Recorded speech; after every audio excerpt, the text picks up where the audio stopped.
Learning more tonight about the abrupt decision to close the bridge. And for the first time, we're seeing pictures of just how dangerous this structure is. Remember, the Bonner Bridge is the lifeline between the Outer Banks, mainland, and Hatteras. People on the island are now dependent on the emergency ferry and its limited schedule. And needless to say, on one day alone, those ferries were packed with cars and people. It's going to be that way for a while. There are so many angles to the story, from why the closing happened to the environmental debate to how all of this is affecting everyday life for that community. And we have a team of reporters on your side. Let's start with Andy Fox and those new images of the exposed pilings. Andy? Tom and Nicole, this is not the first time erosion has caused problems at the Bonner Bridge. 2 years ago, sand had to be replenished just north of where the problem is now. It has now migrated south. But now the erosion problem is so great, they've shut down the bridge and forced 2 to 3 hour emergency ferry trips each way as a new way of life.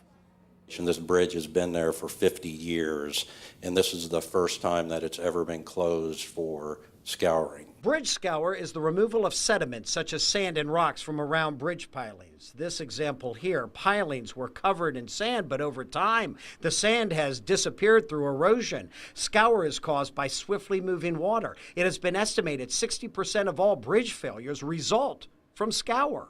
North Carolina Department of Transportation Division Engineer Jerry Jennings. Just in this particular scenario, the scour occurred more rapidly than in other areas where we've dealt with it, and it reached the point where the bridge became unsafe. This is a side scan sonar showing the massive area of erosion under the Bonner Bridge, which has taken 9 pilings below the minimum safe threshold of 20 feet. Those 9 are buried only to 13 feet. 7 feet short. Secretary of the North Carolina Department of Transportation, Tony Tata, has known about the problem that recently got worse. Hiring a contractor 2 weeks ago as we began to see the erosion of the sand around the pilings. A few sonar readings were taken, and then on Tuesday, the erosion became so pronounced they sent divers down to confirm what the readings were showing. As we got the diver into the water to confirm the sonar scan, that's when we got the report, it is unsafe,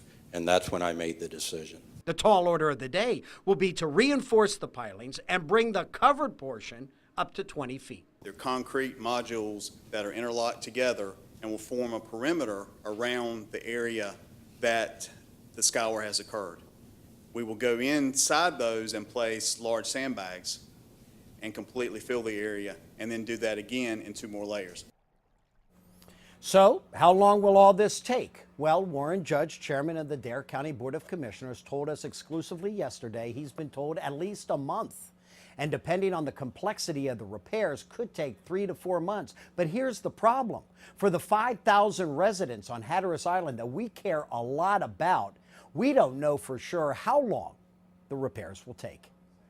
In the newsroom, Andy Fox, 10 on your side.